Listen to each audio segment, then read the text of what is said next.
Our first scripture reading today is from Psalm 103, verses 1 through 5. Bless the Lord, O my soul, and all that is within me. Bless his holy name. Bless the Lord, O my soul, and do not forget all his benefits. Who forgives all of your iniquity? Who heals all your diseases? Who redeems your life from the pit? Who crowns you with steadfast love and mercy? Who satisfies you with good as long as you live, so that your youth is renewed like the eagles? I'm going to preach from down here today.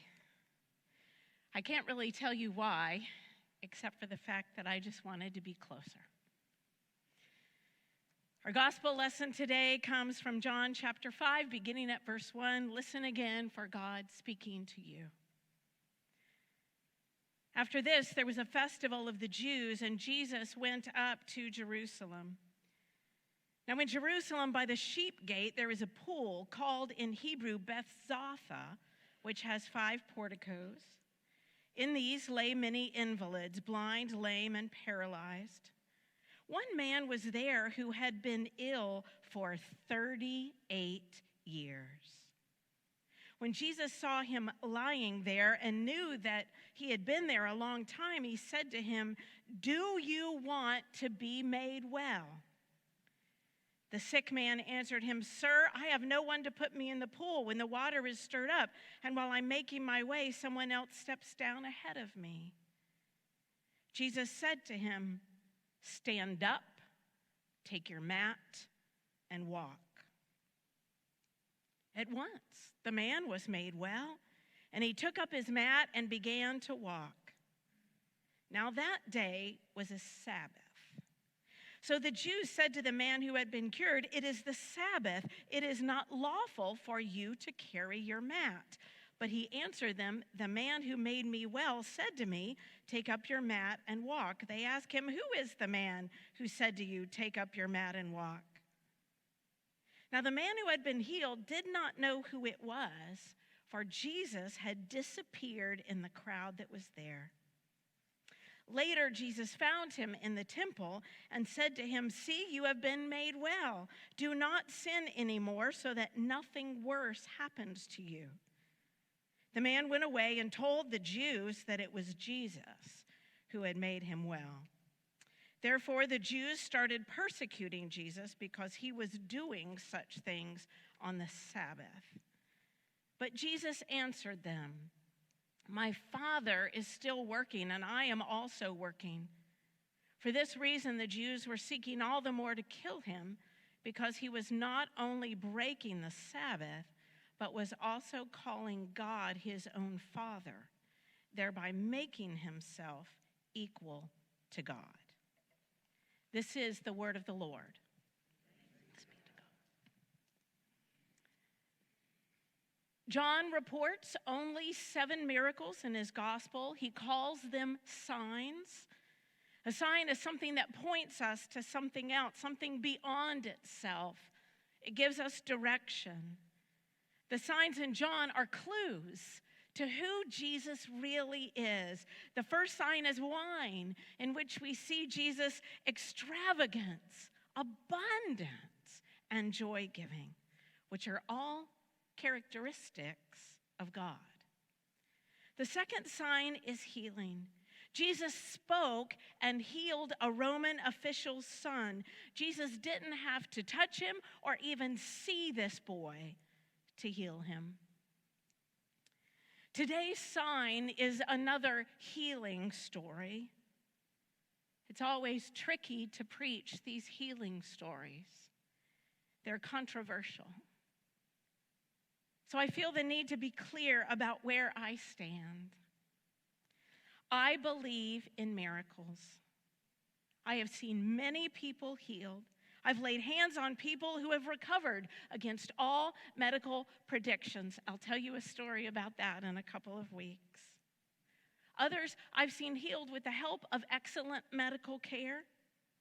I've witnessed some of the meanest people in the world recover miraculously, and some of the best people go quickly. I've seen healing for physical, emotional, mental, and spiritual illnesses. I have also begged God for healing when earthly healing did not come. I do believe death is our ultimate healing, but it sure is hard for those left behind. All this to say is that if you're looking for a formula for healing in the Gospels, you won't find one. The third sign in John is that a paralyzed man walks. Two things from this passage jump out at me. The first is Jesus' question to the man, "Do you want to be made well?" What kind of question is that? Of course he wants to be well, doesn't he? It's a simple yes or no question, and yet the man doesn't answer it. Do you want to be well? Being well means you now have to take responsibility for yourself. Right now, he's a victim. It's not his fault. There's no one to put him in the pool when the water is stirred, and someone faster always beats him. Not everyone wants to deal with the change that comes from wellness. If he's healed, he'll have to go to work and be a productive member of society. He'll no longer have an excuse not to interact with people. He'll no longer get the attention and pampering that come with an illness. I saw this all the time when I worked as a liver transplant nurse. Before the transplant, patients are terminally ill, weak, yellow, and with a belly larger than 9 months pregnant due to their fluid retention. They're rested and cared for. After the transplant, the adjustment to being well is difficult. Imagine their surprise and dismay when I would bounce full of joy into their room at 7 a.m., turn on the lights, and ask them to get out of bed. "No, you don't understand," they would tell me. "I just had a liver transplant." "I know," I smiled back, "and you need to get up so that your intestines wake up, so that you don't get pneumonia or blood clots, and so that you can start rebuilding your strength as fast as you can." Resistance to my request was futile. They all hated me the first day. They loved me when they left, knowing the progress that they had made. Do you want to be well? To want to be well involves acknowledging that you do have some disability or disease. In our politically correct culture, we hesitate to name it. Nancy Iceland writes in her book, The Disabled God, that acknowledging a disability is not a defeat, but a hard-won accomplishment in learning to live a life that is not disabled. And the truth is that everyone has some disability. Yes, some are much more difficult and much more obvious in public, but no one is perfect.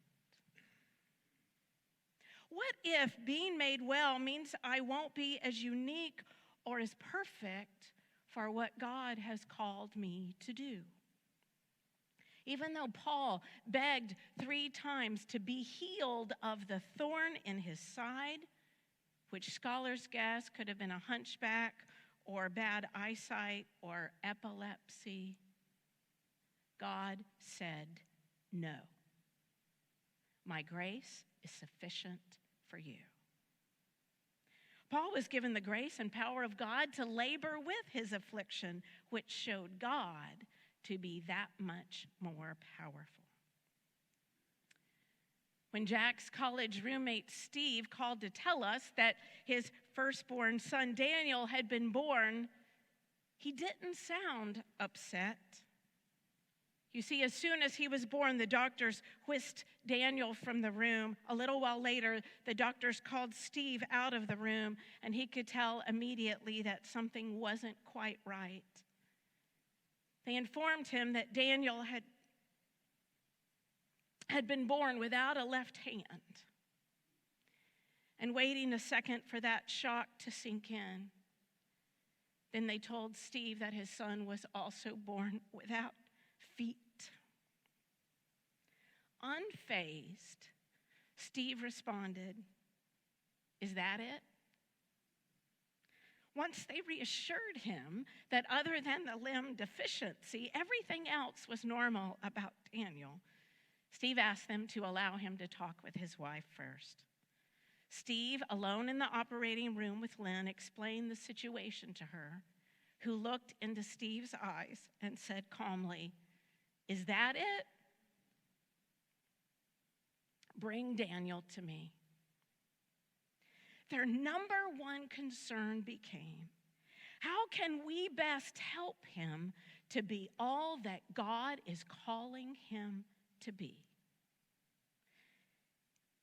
Daniel was fitted with prostheses on his legs, and as he grew, they had to grow too. Daniel dreamed of playing baseball, and play baseball he did. He became a pitcher for his high school baseball team, throwing the ball with his right hand and then quickly gloving it with the glove that was tucked under his left arm. On senior night, Daniel started the game. His first pitch was a four-seam fastball on the outside corner of the plate, a strike. Daniel went on to pitch a complete game, 2-hit shutout. Everyone there knew something special had just occurred, and when the local media caught wind of it, Daniel found himself on the local news. Daniel told reporters regarding his career night and his disability, "Use the parts you have to make up for the parts you lack." Would Daniel have been the same inspiration to so many if he were not born the way that he was? I don't know, and I don't wish a disability on anyone, but I think it begs the question, what does Jesus mean by well? Does it mean perfect in the eyes of society? If so, then none of us are well. Or could it mean to be perfectly suited for what God has called you to do in this world, in whatever situation of ability or disability you may be in, and no matter where you might fall on the continuum of health and illness? We all have a part to play in our own wellness, and we're all called to walk into the future using the parts we have to make up for the parts we lack. This leads me to the second phrase that sticks out in this story. It's Jesus' command to the man, "Stand up, take your mat, and walk." Do we appreciate the incredible power of this command? This man is made well, takes up his mat, and began to walk away from this hopeless place. Jesus didn't touch him. Jesus didn't give him a powerful drug. Jesus did not ask him about his faith. Jesus did not lecture him on the futility of his quest to get into the pool based on a superstition. Jesus just gave a command, walk, and the man did. Who can order sickness away and strength to come? It's God who heals our diseases and redeems our lives, the psalmist writes. Who can say a word and something happens? In the beginning, God said, "Let there be light," and there was light. It came out of nothing, purely at God's command. That's power. That's the power we see in Jesus in this story. Do we understand the authority with which Jesus speaks and acts? Jesus healed on the Sabbath. Work was not allowed on the Sabbath and closely monitored by those in power. When the Pharisees find out it was Jesus who did this, they start persecuting him. They don't rejoice in the healing of the man. They persecute Jesus. William Barclay notes, his defense was shattering. God did not stop working on the Sabbath day, and neither did he.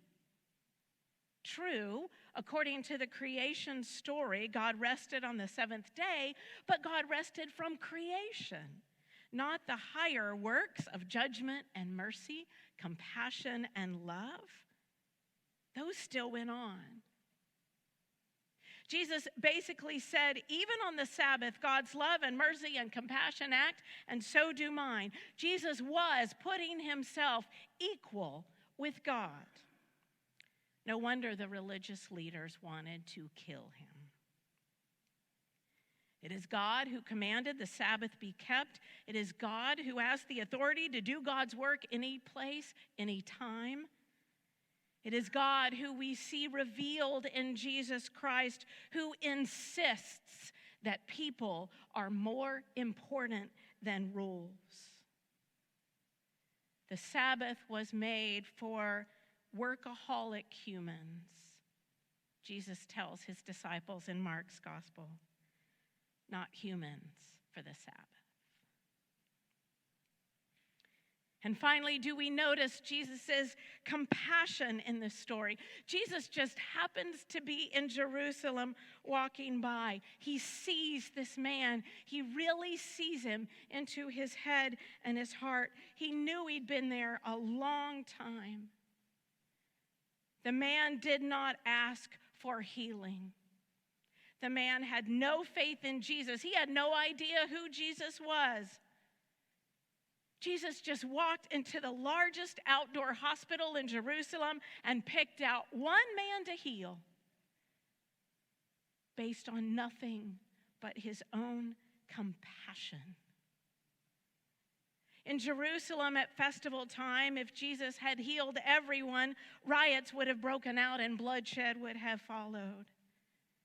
But Jesus' love and compassion were so great for this man that he had to sneak in one healing and then disappear into the crowd. This guy turned out to be a jerk, right? Ratting Jesus out to the authorities.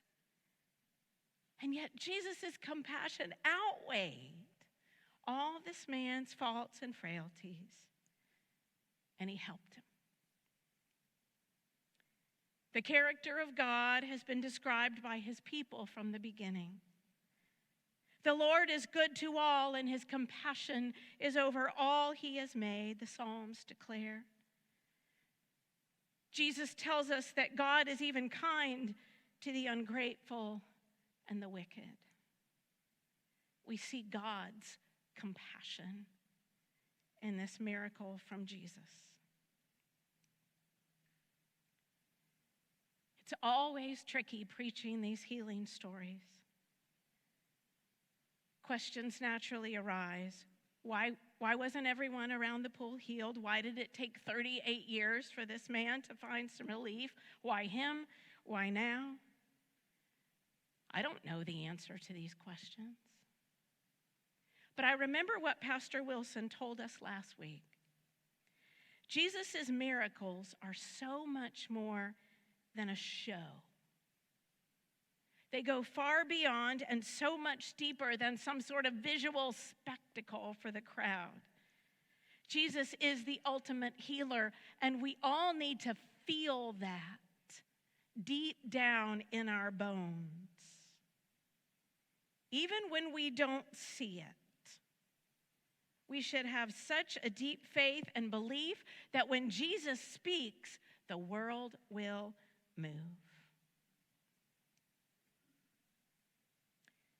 All this story tells us is that Jesus thinks we have a part to play in our own healing, and that Jesus has the power, the authority, and the compassion to command us to walk forward with him. There's a plaque by the pool of Bethzatha, also called Bethsaida, in Jerusalem.